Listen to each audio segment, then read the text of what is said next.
Friends, welcome back. आज हम पढ़ने वाले हैं क्लास 6 नवनीत असाइनमेंट का सेम 2 क्वेश्चन नंबर 2A हम इस वीडियो में करने वाले हैं। ये आपका शॉर्ट क्वेश्चन आंसर है और अभी हम चैप्टर नंबर 9 से स्टार्ट करेंगे। ठीक है, तो नंबर 1 है आपका, what type of trees are found in mountain reason.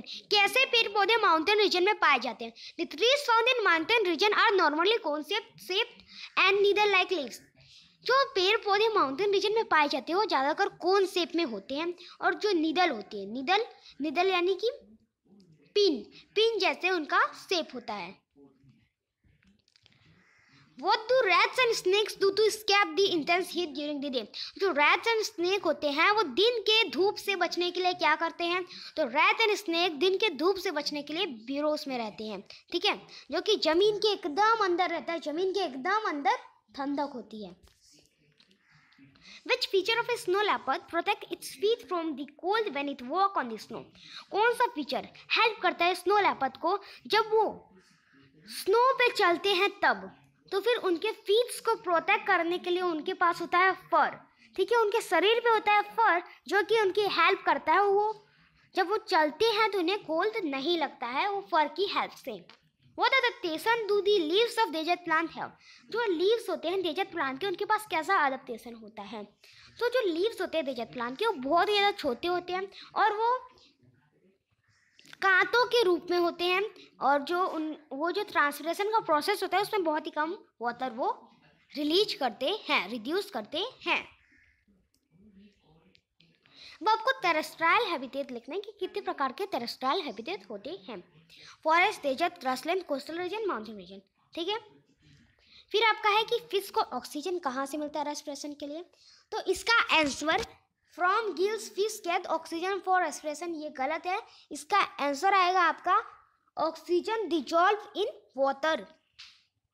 From gas is which gas is absorbed and released during the process of photosynthesis. During the process of photosynthesis, plants absorb carbon dioxide and release oxygen.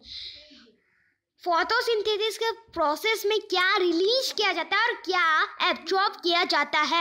तो photosynthesis के process में carbon dioxide absorb किया जाता है and oxygen release किया जाता है। Chapter 10 के questions. Number 1, in ancient time, पहले के समय में what did people use to measure the length.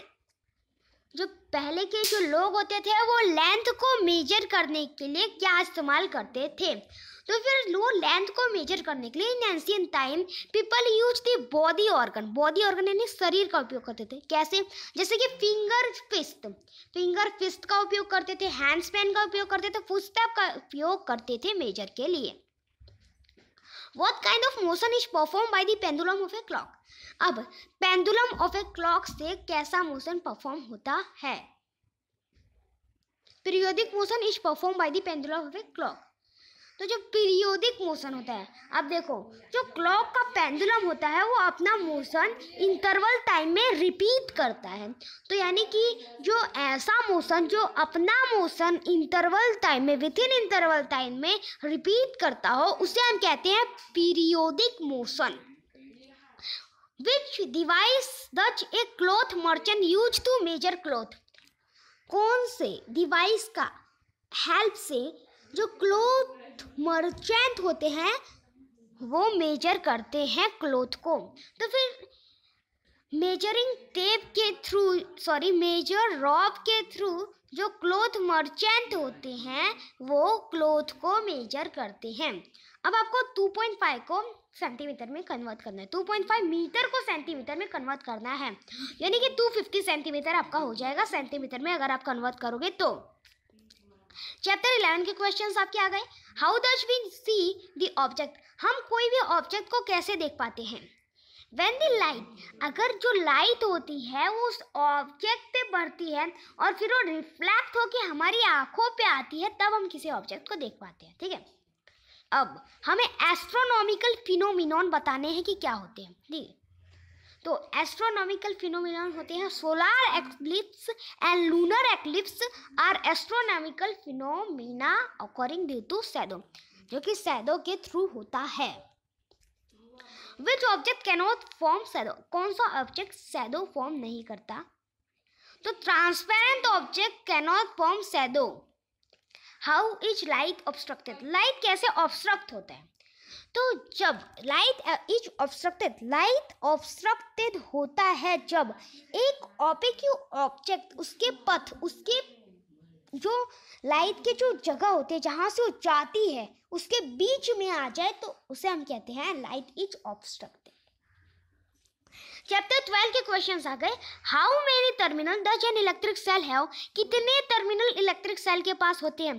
Total 2 terminal होते हैं, पॉजिटिव नेगेटिव। तो यही 2 टर्मिनल इलेक्ट्रिक सेल के पास भी होते हैं। List 4 device that use electricity. अब कौन ऐसे 4 डिवाइस रखने हैं जो जिनके अंदर इलेक्ट्रिसिटी यूज होता है? Tube light, bulb, washing machine, fridge. ठीक है।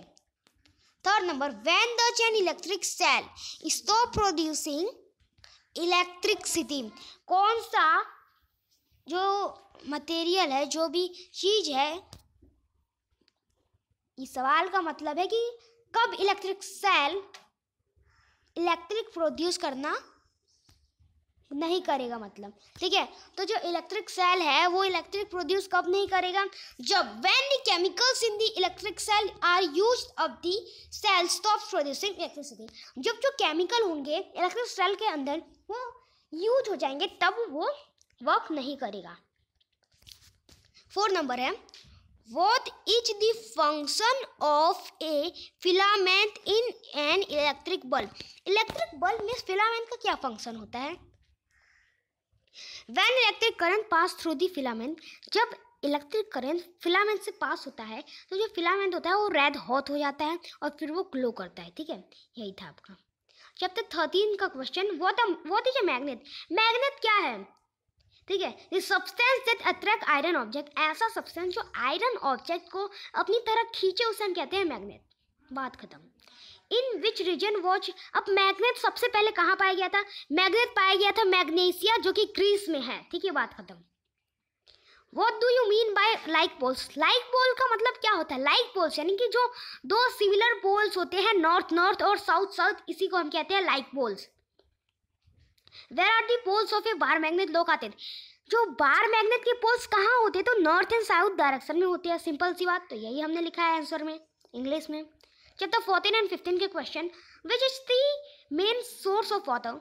सबसे मतलब मेन सोर्स क्या है वाटर का? ठीक है, तो ऐसी जगह जो हमें वाटर दी उसे हम कहते हैं सोर्स ऑफ वाटर।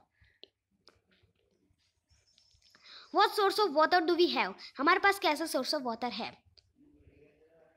तो rain, pond, lake, river and well, tube wells और are our source of water. From where does a lake get water. Lake को कहाँ से पानी मिलता है? तो जो लेक होते हैं उनको पानी मिलता है रेन के थ्रू, स्नो के थ्रू, मेल्टिंग आइस के थ्रू। Where does the water flowing through the river and streams finally get collected. जो वाटर निकलते हैं रिवर में से, स्ट्रीम में से, वो सब कहाँ जाते हैं? वो सब वापस रिवर में, लेक में, ओशन में आ जाते हैं। 5 number, what do you mean by hello. Hello का मतलब क्या होता है? जो वाटर होता है, जब वाटर बहुत ज़्यादा ठंडा हो जाता है वो आइस के रूप में आ जाता है और वो आइस जब बॉल्स बन के ज़मीन पे गिरते हैं तो उसे हम कहते हैं hello. What source provide us with ground water. हमें कौन से सोर्स ग्राउंड वाटर प्रोवाइड करते हैं? तो हमें ग्राउंड वाटर, ज़मीन का पानी चाहिए होगा तो हमें ओपन वेल चाहिए होगा। ट्यूब वेल्स में हमें ग्राउंड का वाटर मिलेगा, हैंड पंप में भी हमें ग्राउंड का वाटर मिलेगा। 7 नंबर है कि which are the 2 main component of air. Air में कौन से 2 मेन कंपोनेंट है एयर के? तो फिर ऑक्सीजन और नाइट्रोजन मेन कंपोनेंट है एयर के। Which solid particles are present in air. कौन से सॉलिड पार्टिकल्स एयर में प्रेजेंट होती हैं? तो solid particle like dust. Solid particle जैसे dust, pollen grains and smoke are present in air. ठीक है। The proportion of which gas is height in air. The most abundant naturally occurring gas is nitrogen. सबसे ज़्यादा जो air होता है उसमें सबसे ज़्यादा एयर कौन सा होता है? कौन सा चीज़ सबसे ज़्यादा होता है? तो नाइट्रोजन सबसे ज़्यादा होता है। कितने percent? 78%। What happen when we cover a burning candle with a glass क्या करेंगे जब हम बर्निंग के अंदर को ग्लास से कवर कर देंगे? तो अगर हम बर्निंग के अंदर को ग्लास से कवर कर देंगे तो उसके अंदर का ऑक्सीजन खत्म हो जाएगा और वो बुझ जाएगा। In which form is water vapour present in air? कौन से फॉर्म में वाटर वेपर एयर में प्रेजेंट होता है? तो मॉइस्चर के फॉर्म में होता है, बात खत्म यहीं पे। मॉइस्चर में भी होता है, वाटर वेपर में भी होता है, ठीक है। और snow, hair and water droplets में भी होता है। चैप्टर नंबर 16 के question, which material can be recycle and reuse? कौन से मटेरियल रिसाइकल हो सकते हैं, रीयूज हो सकते हैं? तो फिर वेस्ट मटेरियल जैसे कि प्लास्टिक, वेस्ट मेटल, ये सब जो है वो, ये सब जो क्लास के पीसेस है, ये सब रिसाइकल नहीं हो पाते, ये डिकम्पोज्ड है, ठीक है। When do we consider the rotting process over in the proportion of compost manure? When the material buried in soil, कब हमें when do we consider, कैसे हम कह सकते हैं कि जो चीज़ें हैं वो मैन्योर और कंपोस्ट में चेंज हो सकते हैं? तो हम कह सकते हैं कैसे, जब वो जो चीज़ हो उसे हमने ज़मीन के अंदर रखा और फिर थोड़ी देर बाद जब वो ब्लैक कलर का वहाँ पे आ जाए तो उसे हम कहते हैं मैन्योर एंड कंपोस्ट, ठीक है। Which type of waste is put in green colour dustbin? कौन से वेस्ट हम ग्रीन कलर के डस्टबिन में रखते हैं? तो फिर जो कि रिसाइकल, जो मैन्योर बन जाते हैं, जो किचन के वेस्टेज होते हैं, ये सबको हम रखते हैं ग्रीन कलर के डस्टबिन में, ठीक है। What type of land is necessary for good growth? कौन से जो लैंड होते हैं वो गुड ग्रोथ के लिए नेसेसरी होते हैं? तो रेडवॉर्म्स के लिए, ठीक है। तो फिर रेडवॉर्म्स नीड ऑक्सीजन, रेडवॉर्म्स को ज़्यादातर ऑक्सीजन चाहिए होता है सर्वाइव करने के लिए। रीजनली एरोटेड सॉइल चाहिए होता है, उनके लिए बहुत ज़्यादा ज़रूरतमंद होता है। तो इसी के साथ आपका 2 वीक खत्म होता है। अगर आपको हमारा वीडियो अच्छा लगा इसे लाइक, सब्सक्राइब, शेयर कीजिए। मिलते हैं अगले वीडियो में। जय हिंद, जय भारत।